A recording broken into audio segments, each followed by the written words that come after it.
Add photo John Bazmore. This morning, Democrats held a press conference to demand that the Republicans put off final votes on the GOP tax bill until Doug Jones can take his seat in the Senate.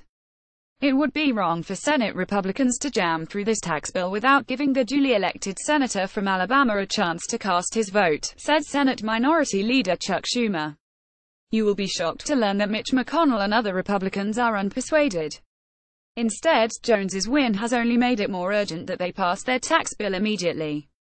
They're running out of time, and they've got lots of problems to solve. Complete failure is a greater possibility right at this moment than it has been at any point in the process.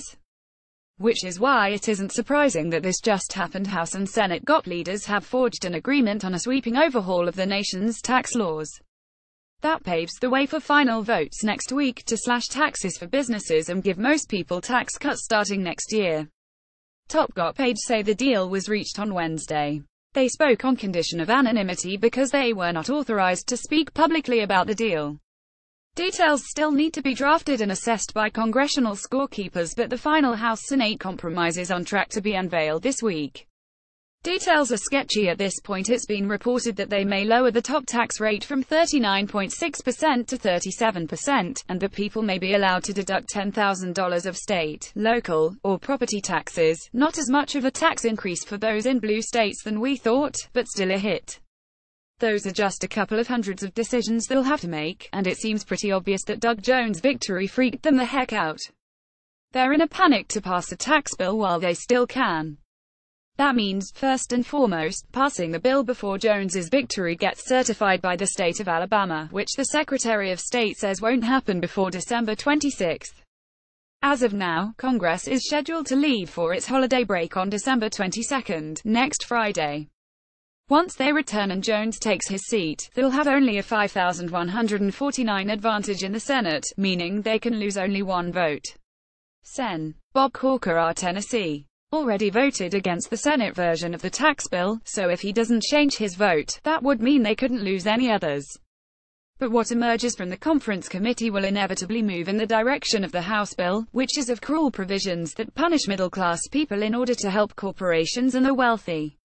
That would put them in danger of losing Susan Collins, our Maine, who said she voted for the Senate bill only because she got promises that its elimination of the individual health insurance mandate would be made up for with the passage of other bills to stabilize the insurance markets. Pretty much everybody except Collins herself thinks she got played, and those bills are never going to pass, particularly in the House.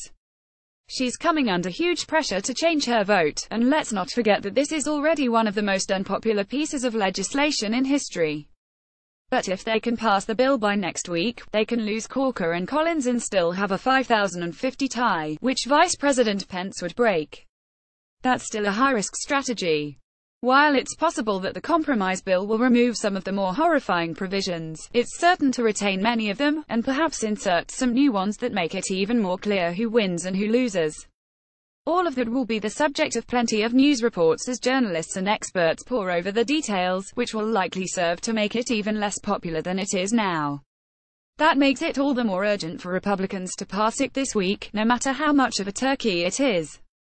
But you could easily imagine Collins getting spooked and John McCain or someone else objecting to the haste with which it's being jammed through, which would be enough to kill it. There's a solution to that problem, but it looks like Republicans closed it off when they were frantically rewriting the bill at the last moment before it passed the Senate. It's what Democrats did in 2010 with the Affordable Care Act, and what some, including myself, have predicted Republicans might do now as a last resort: just take the Senate bill, pass it through the House, and they'd be finished. The trouble is that when they were writing the Senate bill, Republicans screwed up in a way that now makes that course of action all but impossible. It's a somewhat complex tale. You can read an explanation here, but the short version is that when they were scrambling to insert handwritten provisions at the last moment, they reinstated the corporate alternative minimum tax (AMT) at the same 20% rate as the regular corporate income tax. The House bill repeals the AMT.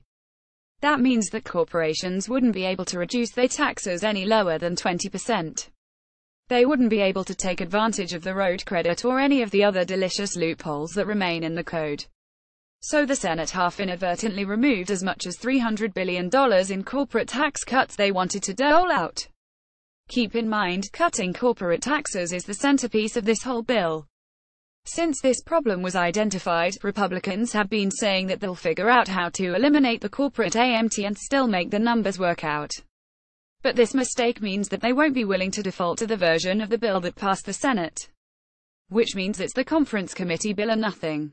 And as they frantically put that bill together, what are the chances it'll be free of provisions that the public is going to recoil at the sight of?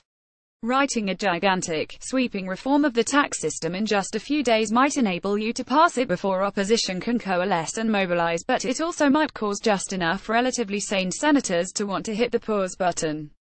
Right now though, that's a risk Republican leaders are willing to take. They're desperately hoping that they can pass the bill before anyone realizes what it actually does. They're going to hand the bill to their caucuses in both houses and give them only a couple of days to decide whether to vote on something with gigantic implications for every American. It may succeed, but it's a big gamble.